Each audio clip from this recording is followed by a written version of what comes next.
Welcome to the ANEW Insight Podcast, empowering and inspiring your journey to optimal health.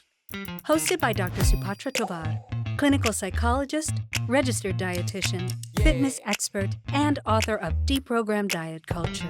Rethink your relationship with food, heal your mind, and live a diet-free life. I follow my guests' journey to optimal health, providing you with the keys to unlock your own wellness path. Tune in and evolve with us. Welcome back to the ANEW Insight Podcast. We're back for the second half of our interview with founder of Ozean Pilates and Wellness, Sarah Meinert. Sarah gave us some really amazing insight into her inspiration to create resilience through movement. I'm so excited to pick her brain some more. Welcome back. Thank you. Yes.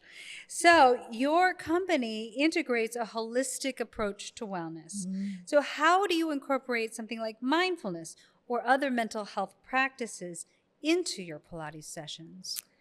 I incorporate mindfulness into my sessions with my clients by asking questions to keep them active and engaged in the session.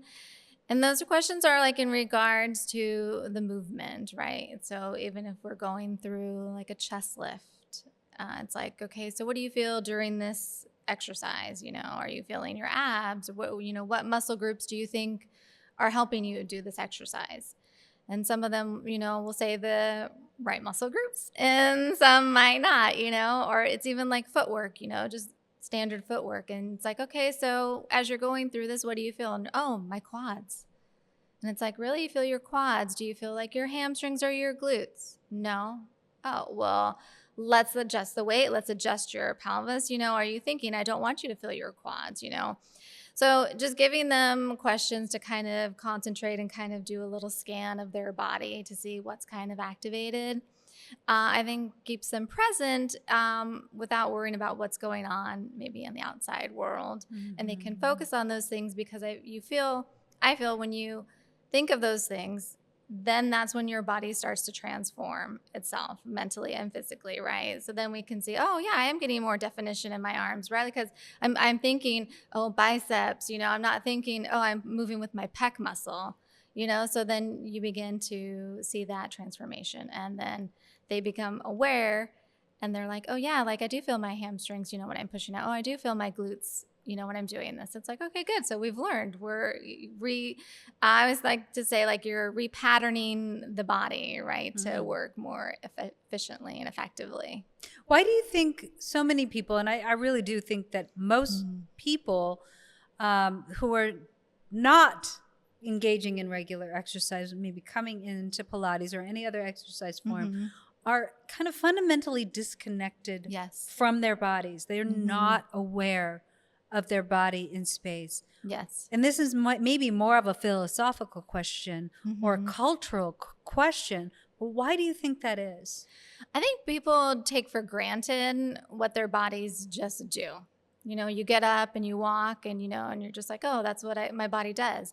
And it's like, well, what muscles are really helping you do that? And it's just like, when someone pulls their back or their low back goes out and it gets hurt and they're like, I don't know how that happened.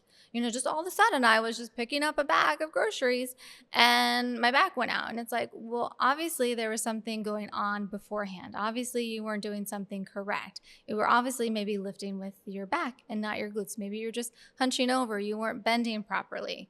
And it's like, I don't know if it's even just in school, right? During, like health classes or whatever, PE, they don't teach us like these things. So there could be just that lack of knowledge and awareness.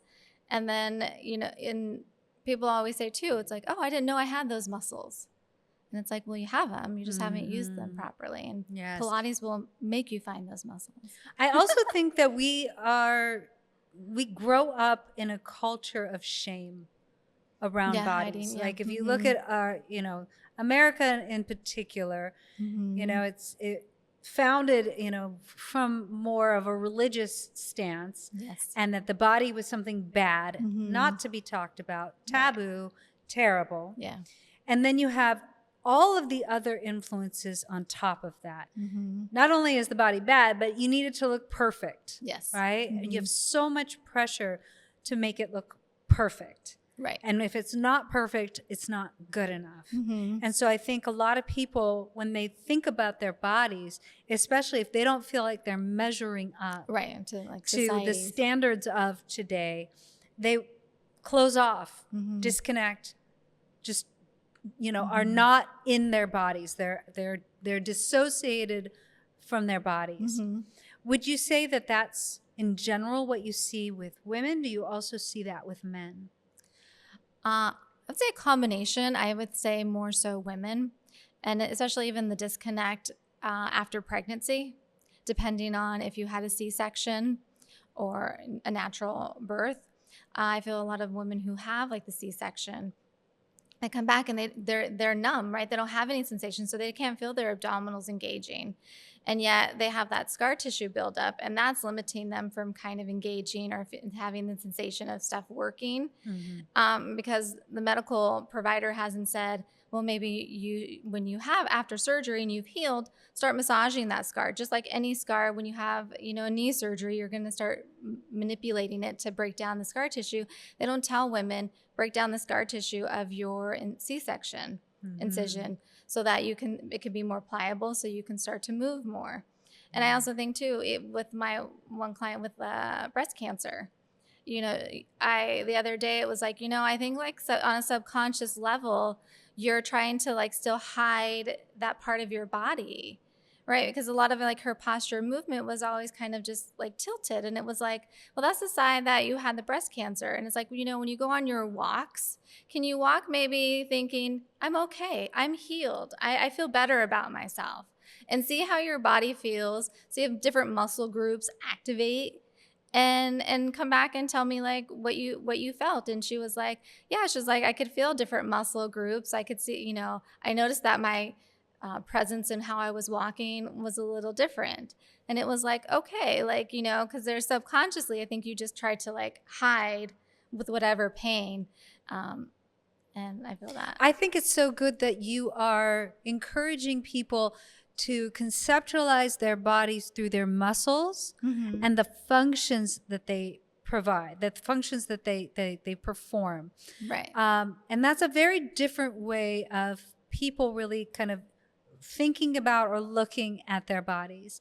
I think a lot of women are conditioned to think that they have to make their bodies attractive for the male or even female gaze. And that's the purpose of their bodies, is to be attractive, as opposed to, I can bend over and pick this thing up. I can pull this thing out of the, overhead compartment on the airplane with ease. Yes. And I think when we conceptualize our bodies as functional and able to perform and do things, it's a whole different paradigm for people. And I think that that's really empowering.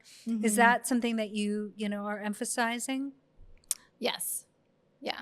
I want clients to feel that through these movements that they do in Pilates, that you can take them and use them functionally, right? You're wanting your daily activities and your daily function of life to be easy, right? You don't want to struggle to walk or to, get cereal out of the cabinet, right? You want it to be an ease. And I think when you do Pilates, it's giving you that foundation, and it might not seem like, oh, this is exercise for grabbing something, but at the end of the day, it will help you.